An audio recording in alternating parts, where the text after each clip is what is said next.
I-Roland South Africa inika bonke abashayi bezinsimbi abadlala itende ithuba lokuzihlomulela nge-keyboard eyodwa kwamabili amasha anguhlobo lwe-Roland XPS-10. I-Roland XPS-10 ikhuphula izinga lomculo wetende.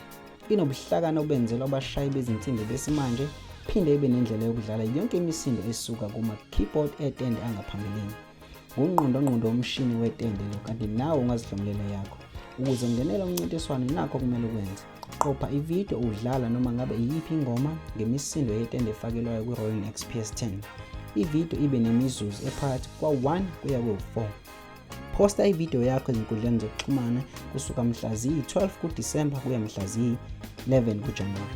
Ungakhohlwa ukufaka i-hashtag ethi XPS itende kwipost yakho ukuze sikwazi ukuthola ividiyo yakho yokungenela umncintiswano.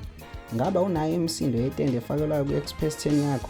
Ungakhathazeki, ungayi-downloada mahhala kwiwebsite yakwa-Roland. Vakashela ku-www.rolandmusic.co.za. Uma ungenayo i-Roland XPS-10 ozoziqopha ngayo, ungakhathazeki. Vakashela ku-www.rolandmusic.co.za ukuze uthole isitolo esisondelene nawe esizokuboleka i-keyboard uziqophe khona lapho esitolo. Bafonele kusenesikhathi ubazise ukuthi uyeza. Abadle umncintiswano bayomenyezelwa mhla ziyi-13 kuJanuwari. Kunemigomo nemibandela. Vakashela ku-www.rolandmusic.co.za ngeminye imininingwane.